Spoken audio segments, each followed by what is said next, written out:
Hello, adventurers, and welcome to the recap of Session 3 of Legend of Kelamentura. Uh, what happened yesterday? It was literally yesterday when I'm recording this, so hello. Uh, Yesterday was a bit of a fun session. Started off carrying on from the previous session, the aftermath of the black pudding fight. Party were able to come together, find some camp, get some rest for the night. Any conversations? I can't really remember. Just a bit of a chat, bit of a catch up with the party members, and our druid, Lorilla, tried to use one of her abilities, the touch of the fake. I can't remember. I can't remember Lorilla. I'm sorry what it was. The druid ability, kind of like a druid version of lay on hands. You can roll a d6 for your druid level. Balm of the Fake Court. There it is. So Lorilla attempted to use that to restore some of Gimmy's hit points. Our monk, who was KO'd and brought back by the party, rolled 10d6 and got 16 from 10d6. Mostly ones, a few twos, and I think a 1-4. So yeah, not a great roll, but that was a bit of a lighthearted moment. Party had a long rest, very uneventful. Nothing in the night. And the next day, I got up, gathered themselves, and headed on. Just before they headed on, our druid Lorilla sat down and carried out a commune with nature, because the puddings encounter disturbed the character somewhat. Wasn't really happy the fact that there were black puddings around. So she went ahead, just commune with nature, and determined that there was nothing overly hostile within range. Did pick up the wolf pack. The wolf pack that's been stalking the party, still there, just a few miles out, but it was. They're now aware of its presence, and they're now being stalked by a pack of wolves, which is fun for the party. And Lorella was also able to determine that the puddings had come from some underground cavern that was several miles underground, and within the cavern was able to determine that there was some sort of abyssal portal had been opened. Wasn't open at the time, but had been opened, which somewhat disturbed the character. Party then travelled the rest of the day and around London, hoping to make good time. They would arrive. If they made good time, they would arrive at the town of Brewstock that evening. Don't know if you can hear the rain, but it's raining like fuck outside. But yeah, so party carried on for a few hours, and around 2 o'clock or so, 2 p.m. after most of a day's travel, they came across Amy. There's a girl who the girl they rescued from the kindergarten they rescued. Stood up in her seat and excitedly proclaimed that she could see something ahead in the road. Party carried on for a bit until they could see this line of cobblestone cross the road, went into the woods left and right. It was kind of like a speed bump, but sort of flush with the surface. So it was like dirt road, cobblestone, dirt road. And in typical D&D fashion, the party stopped for about 15 minutes, I think, real time. It was several minutes real time and several minutes game time of, wait, there's something in the road. Stop, let's investigate. They detect magic, sending familiars forward. It was like, it's just a fucking road marker. Why are you so paranoid? Well, at least none of the party's paranoid. It's left to be sneaky if the trap's going forward. But yeah, I very quickly determined that it was just a row of cobblestone, and detect magic found nothing from the cobblestone, but did flag that it was a sort of a wall of energy, not a wall of energy, that the air within the cobblestone was sort of like thick with arcane, it was thick with magic, like a sort of permanent static almost.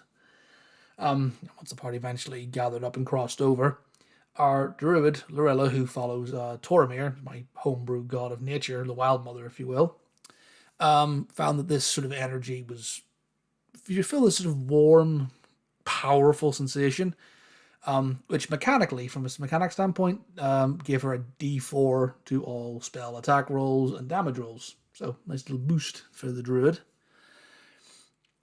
Party carried on, got to Brewstock, had a bit of an encounter with the guard at the gates, who they tried to convince to hand Amy off to the parents. But the guard was like, I'm on duty, fuck off, do it yourself. Carried on, made their way through the town, and got to the Mayhew residence, where they were greeted by a number of guards at the gate, who the party just slagged off, completely made them feel about this. Well, I said the party, our monk Gimme, slagged them off, ripped into them.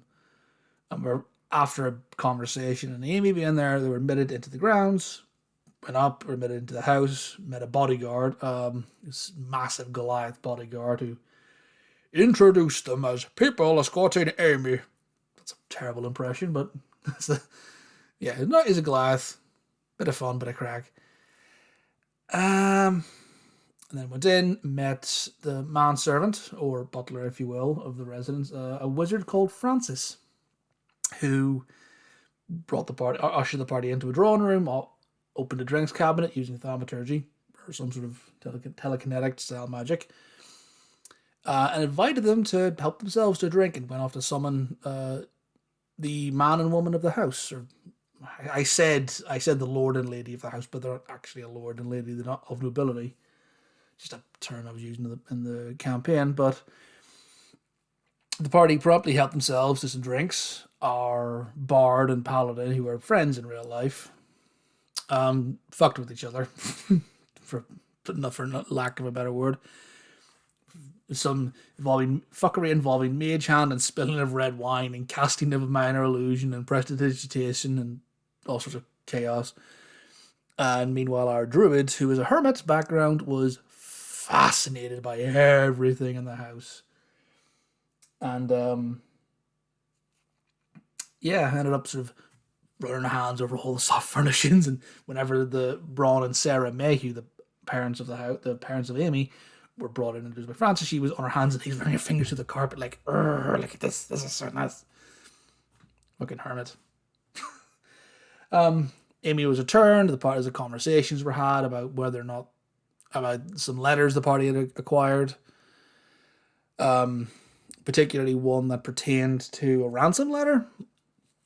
And the party learned that the ransom letter was probably around the fact that the Mayhews, like specifically Braun and Sarah, had political ambitions. They were members of the town, like sort of consultants on the town council, but they wanted to rise into the nobility and had political ambitions, and that was why their daughter had been kidnapped. It was parties unknown at the time, but the parties unknown had kidnapped Amelia and wanted to use her for blackmail. However, the party thwarted this.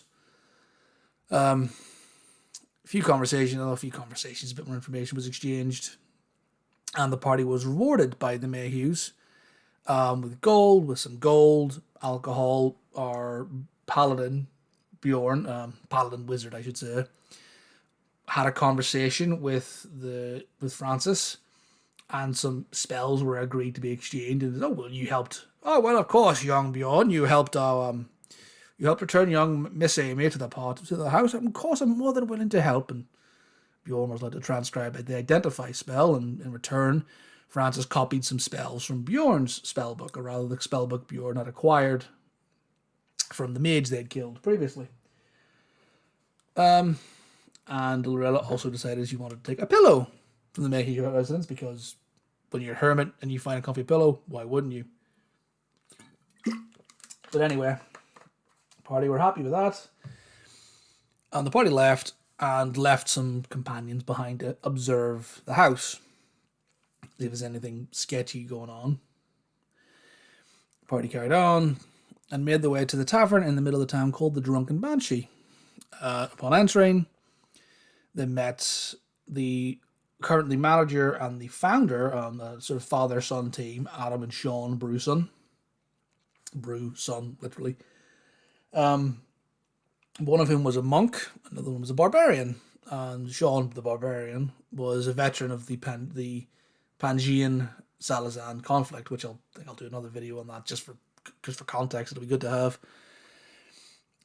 Some conversations were had, rooms were given for the night, rounds of drinks bought, food purchased and handed out to the party. And also the party also learned of a drinking challenge within the tavern, because what's a D&D tavern without a drinking game? Several of the party members competed. Gimme, our monk, Bjorn, and the bard, Mr. Neb. All three of them attempted. Gimme failed. She initially failed, was given a retry. Get a few drinks in and failed again. A bit of rivalry between me, Mr. Neb, and Bjorn ensued.